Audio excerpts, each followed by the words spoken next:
The House on the Cliff. Chapter 12. Pointed Questions. Frank thought quickly. He must ascertain the truth. The cap, he was almost sure, was the one his father had worn on the morning he had left home. But he wanted to look at it closely, because he knew he might be mistaken, and that it would not do to make any accusations unless he were sure of his grounds. "I'm very thirsty," he said quickly. "Do you mind if I have a drink?" Redhead and the woman looked at one another without enthusiasm. It was plain that they wished to get rid of their visitors as soon as possible. But they could not refuse such an innocent and reasonable request. "Come into the kitchen," said the red-headed man grudgingly. This was just what Frank wanted. He followed the man into the kitchen of the Palooka place. Redhead pointed to a water tap. A dipper was hanging from a nail nearby. "Go ahead," he grunted. Frank went over to the tap, and as he did so, he passed the cap on the peg. He took a swift look at the cap. He had made no mistake. It was his father's. Then he received a shock that almost stunned him. For a second he almost stopped in his tracks, but then he recollected himself and moved mechanically on towards the tap. He had seen blood-stains. On the lower edge of the cap were 3 large stains, reddish in color. They could have been made by nothing but blood. In a daze, Frank turned on the water, filled the dipper, and drank. At last he turned away, conscious that Redhead had been eyeing him carefully all the time. "Thanks," he said, and again cast a glance at the peg. The cap was gone. Redhead had undoubtedly snatched it away and hidden it. Frank gave no sign that he noticed anything amiss, and walked out of the kitchen into the yard, where he rejoined the others. "I guess we may as well be going," he said. "You might as well," snapped the woman. "There's been no strangers round here." "We're sorry we troubled you," said Joe. "Goodbye." Redhead grunted a curt farewell. The woman and the other men said nothing as the boys turned away and retraced their steps out to the lane.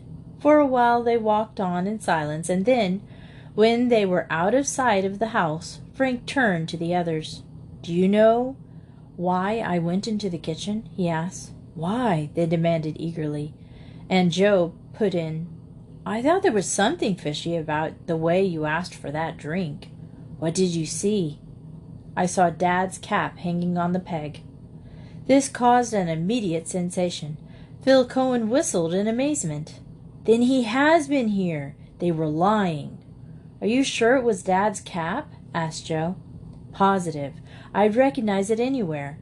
And more than that, there were blood-stains on it." "Blood-stains?" Frank nodded. The boys looked at one another in silence.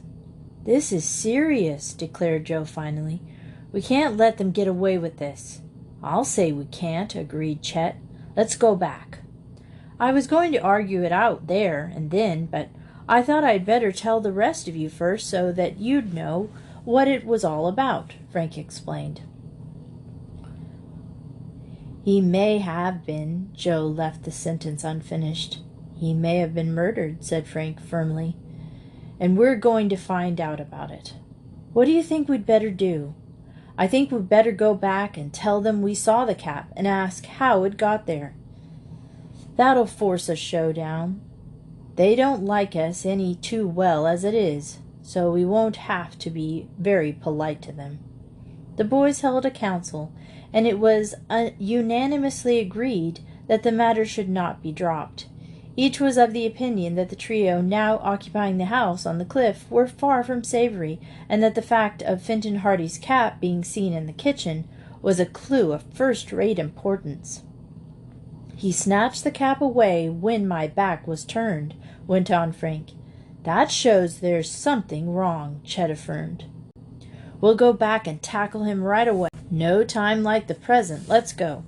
The boys accordingly started back down the lane towards the house. When they emerged into the yard again, they found the 2 men and the woman standing together by the shed, talking earnestly. The boys were almost up to them before the woman caught sight of them and spoke warningly to the red-headed man. "What do you want now?" demanded the redhead, in a surly manner as he advanced. "We want to know about that cap in the kitchen," said Frank firmly. "What cap?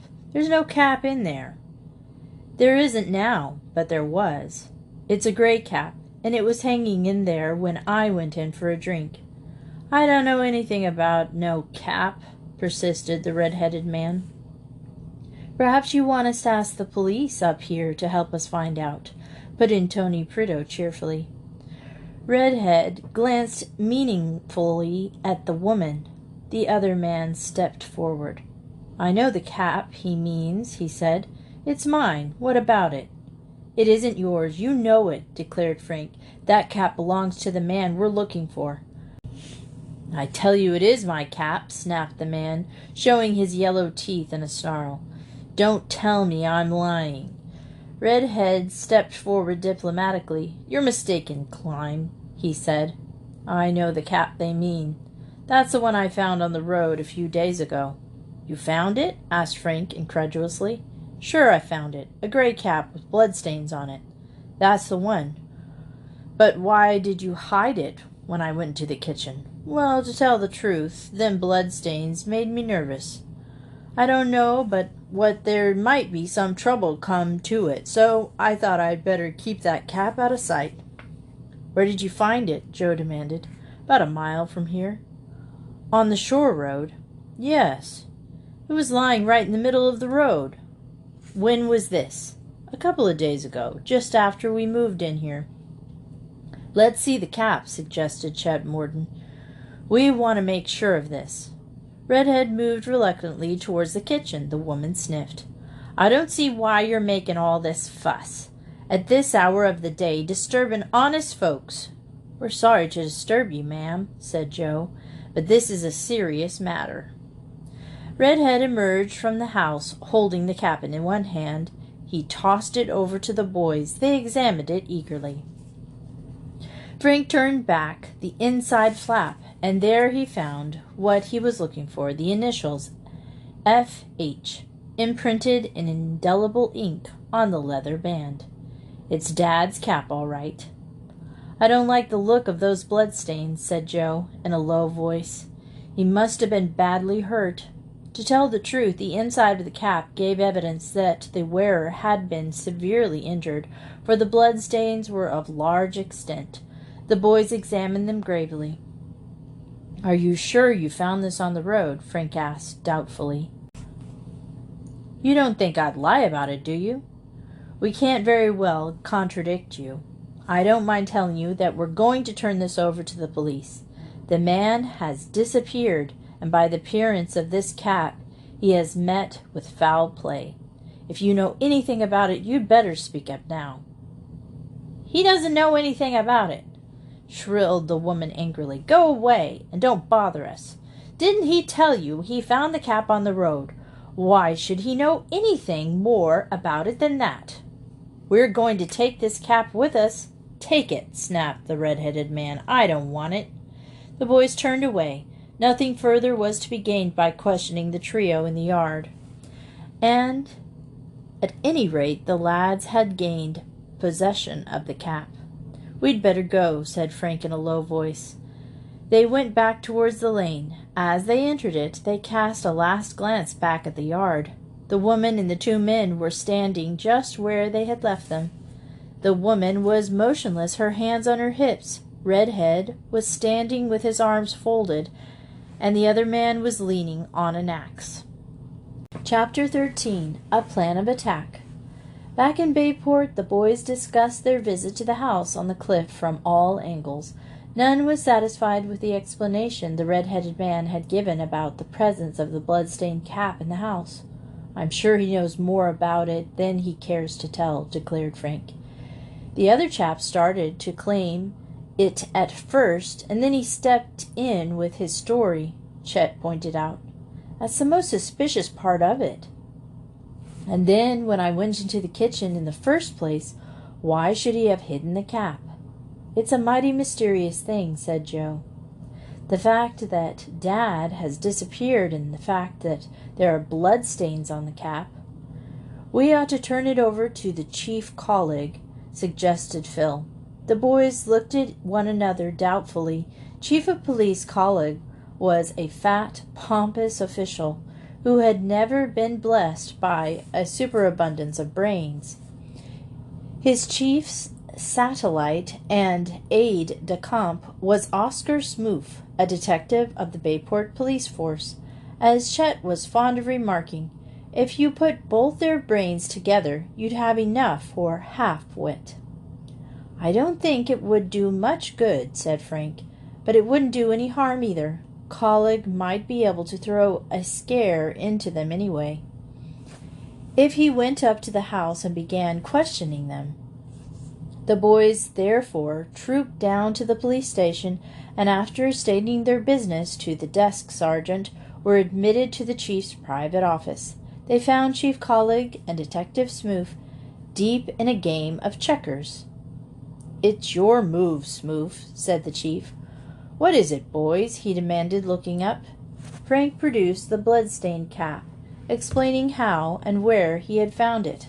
Smoof, in the meantime, scratched his head diligently for a while, and then captured one of his opponent's kings. Chief Colleague grunted, whether in disappointment at the loss of the king or in acknowledgment of the information about the cap, the boys could not say. "So it's Fenton Hardy's cap, asked the chief. "It's his, all right." "And what do you think has happened to him?" "We don't know. That's what we want you to help us find out. By the looks of this cap, we're afraid there's been foul play." "Just a minute, Smoof. Just a minute." The chief contemplated the checkerboard for a few minutes, and then made a move. He settled back in his chair. "Now try and beat that," he said, and looked up at the boys again. "What do you want me to do?" he inquired. "Help us find him." The chief regarded them benevolently. "Maybe he'll show up in a day or so."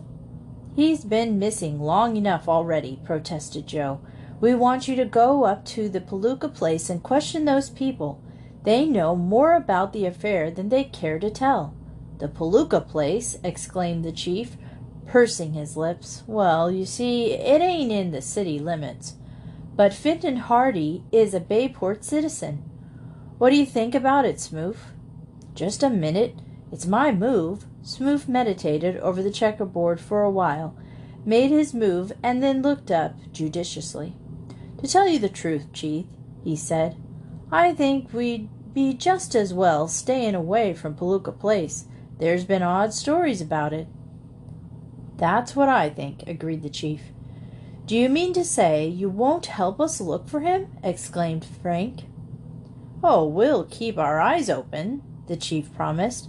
"But he'll show up all right. He'll show up, don't worry."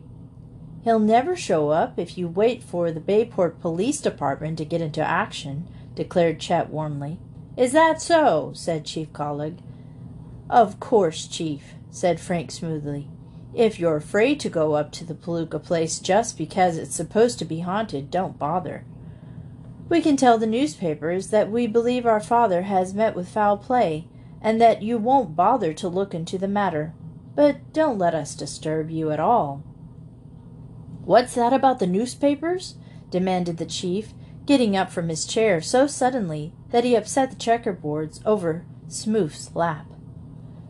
"Don't let this get into the papers." The chief was constantly afraid of publicity, unless it was of the most favorable nature. "The taxpayers mightn't like it," suggested Joe.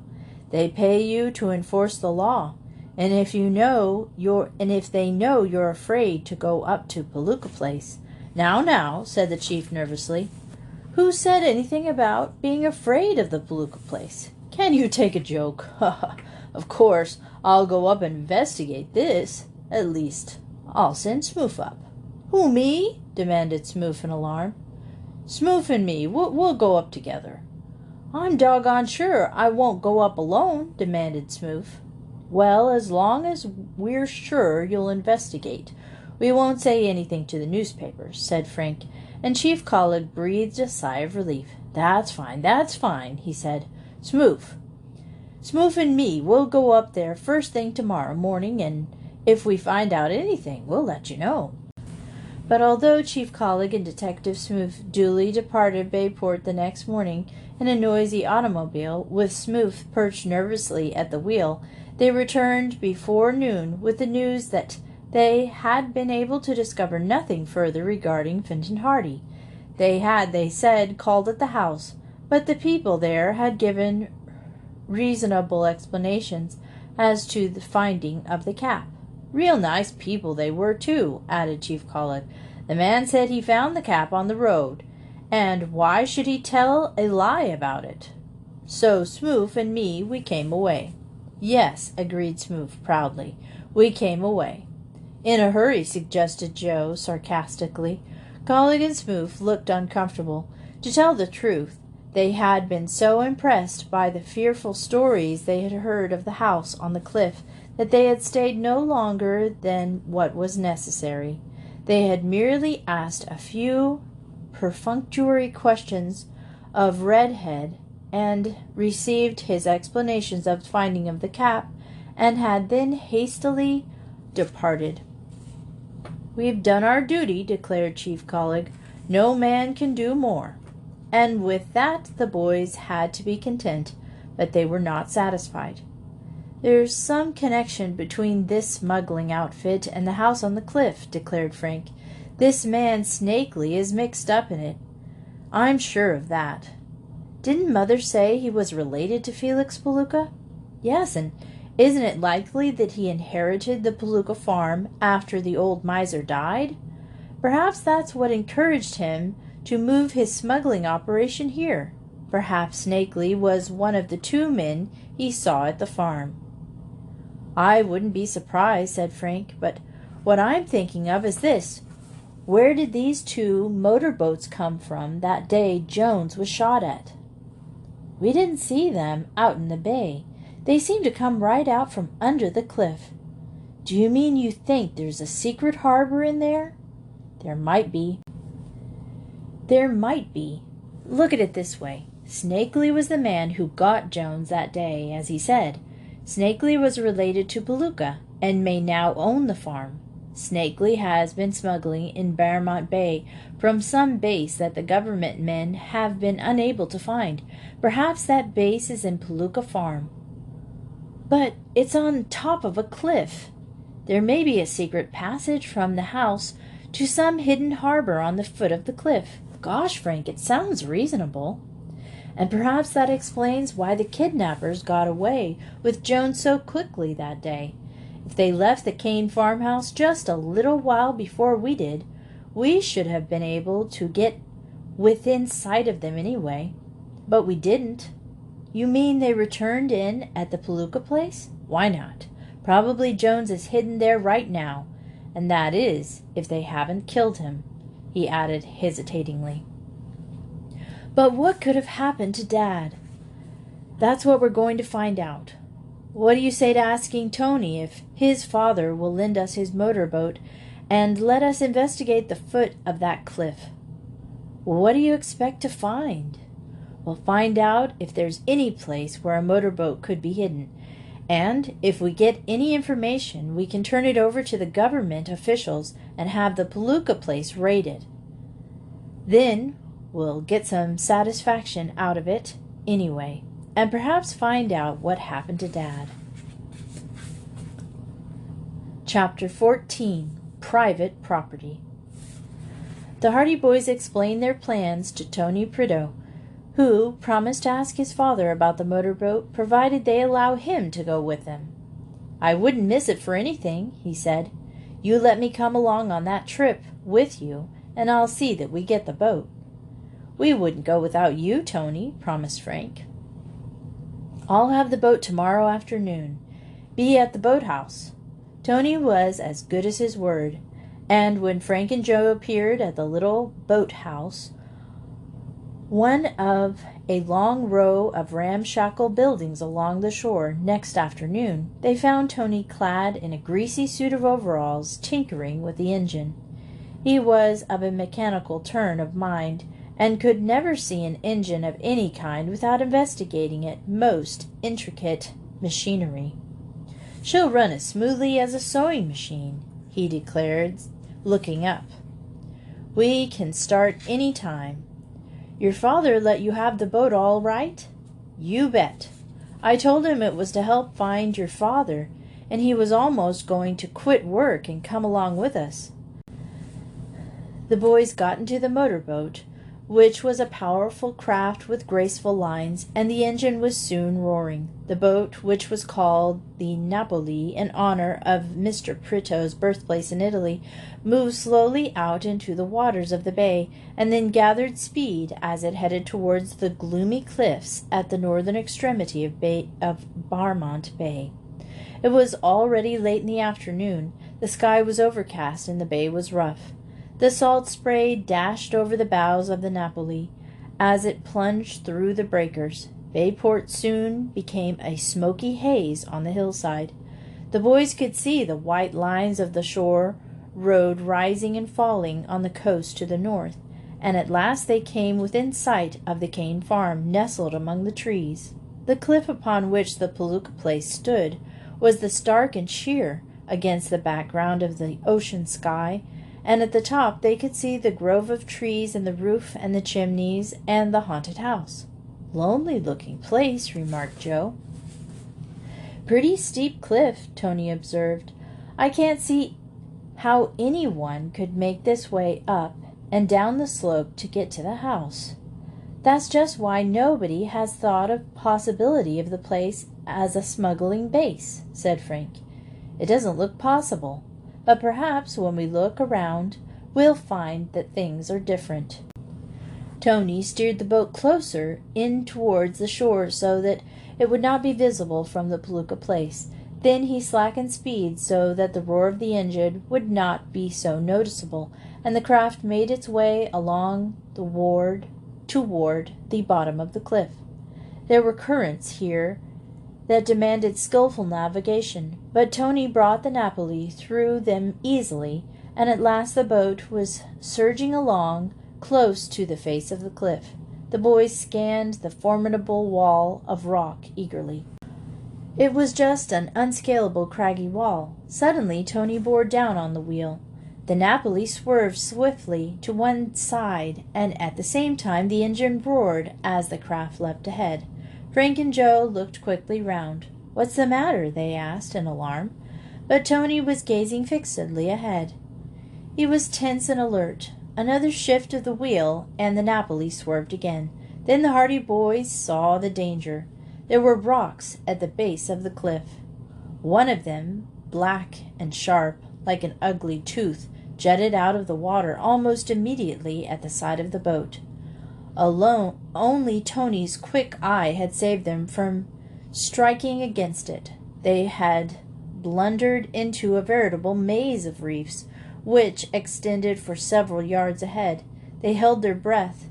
It seemed impossible that they could run the gauntlet of these rocks without tearing the bottom of their craft.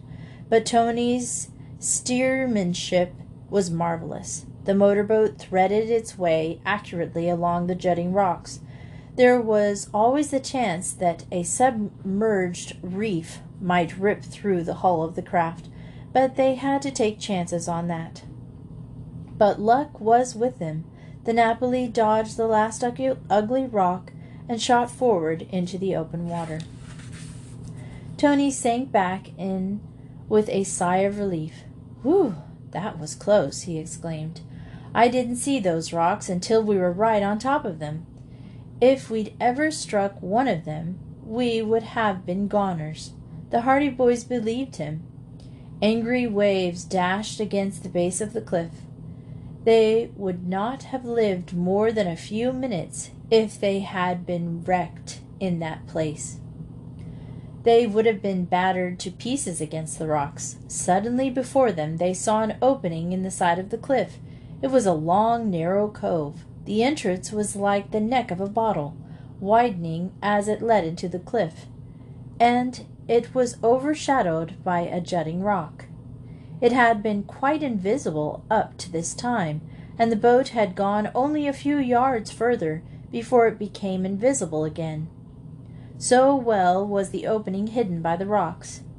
"Here's a find!" exclaimed Frank, in excitement.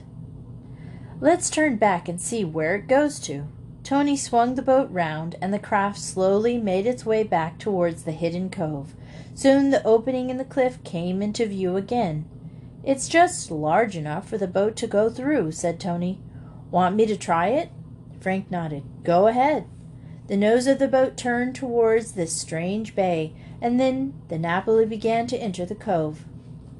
"Maybe I won't be able to get out again," said Tony suddenly. He looked ahead, but the passage widened into a bay of considerable extent, quite sufficient in size to enable him to turn the craft around once he had entered. So he continued. But the cove proved uninteresting.